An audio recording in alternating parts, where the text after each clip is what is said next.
আজি হ'ল শনিবাৰ আৰু এখেতে অফিচৰ পৰা আহি পালে আৰু দুপৰীয়া সময়ত কি খাওঁ কি নাখাওঁ কৈ ঘৰতে চিম চাইজৰ আলু নাছিল, গতিকে এটা ডাঙৰ আৰু এটা সৰু আলু গুচাই লৈ এয়া কেৰাহীখন পাতি অকণমান গৰম পানী উতলাই ঢালি দিলোঁ আৰু আলুখিনি ধুনীয়া চাইজত কাটি এয়া গৰম পানীত ঢালি দিলোঁ আৰু গৰম পানীত ঢালি লৈ মানে বেছি আলু নহয়, অকল মানুহজন আৰু ছোৱালীজনী খাবৰ কাৰণে বিশেষ কিবা বনাই আছোঁ আৰু অকণমান নিমখ ঢালি দিলোঁ তাতে আৰু অকণমান লৰচৰ কৰি উতলিব দিলোঁ আৰু এইফালে নিমখ পাতোঁতে এইফালে চাহো বহাই দিলোঁ চচপেন এটাত, মানে গৰম পানী উতলিয়ে আছিলে বাৰু। তাৰপাছত এইফালে বেচন, গৰম মছলা আৰু ধনিয়া পাউডাৰ অকণমান নিমখ দি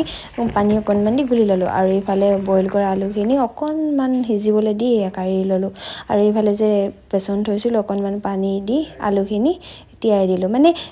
পানী অকণমান বেচনত বেছি পৰি গ'ল, মই আকৌ অকণমান ওপৰত বেচন ঢালি দিলোঁ আৰু এইফালে চাহ উতলি আছিলে যে তাতো দিলোঁ তেজপাত আৰু লগতে লং ইলাচি পেকেটটো খুলি তাত দুটামান ঢালি দিবলৈ উলিয়াই ল'লোঁ আৰু এইফালে চাহ উতলিয়ে গ'ল আৰু এইফালে মই যে আলুখিনি লৈছিলোঁ এই কেৰাহীখনত তেল দি আলুখিনি দি দিলোঁ আৰু সেইফালে চাহো হৈ আছিলে, লগতে গাখীৰো অকণমান ঢালি দিলোঁ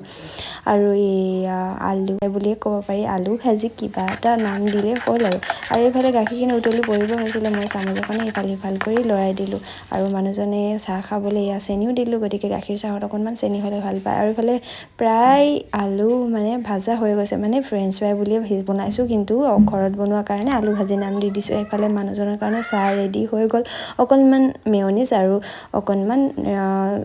টমেট' চচ দি দিছোঁ আৰু এইফালে ছোৱালীজনীৰ কাৰণে প্লেটত উলিয়াই ল'লোঁ আৰু ছোৱালীজনী খেলি আছিলেগৈ দেউতা মাৰ লগত বাহিৰত গৈ মা ভাগৰ সেন্দুৰ এটা লৈ গোটেই হাত ৰঙা কৰি আনিছে, ওপৰতে ধুৱাই আনিছোঁ, ভালকৈ ধুৱাবলৈ নহ'লে মানে গোটেই চুলাই তুলাই লৈ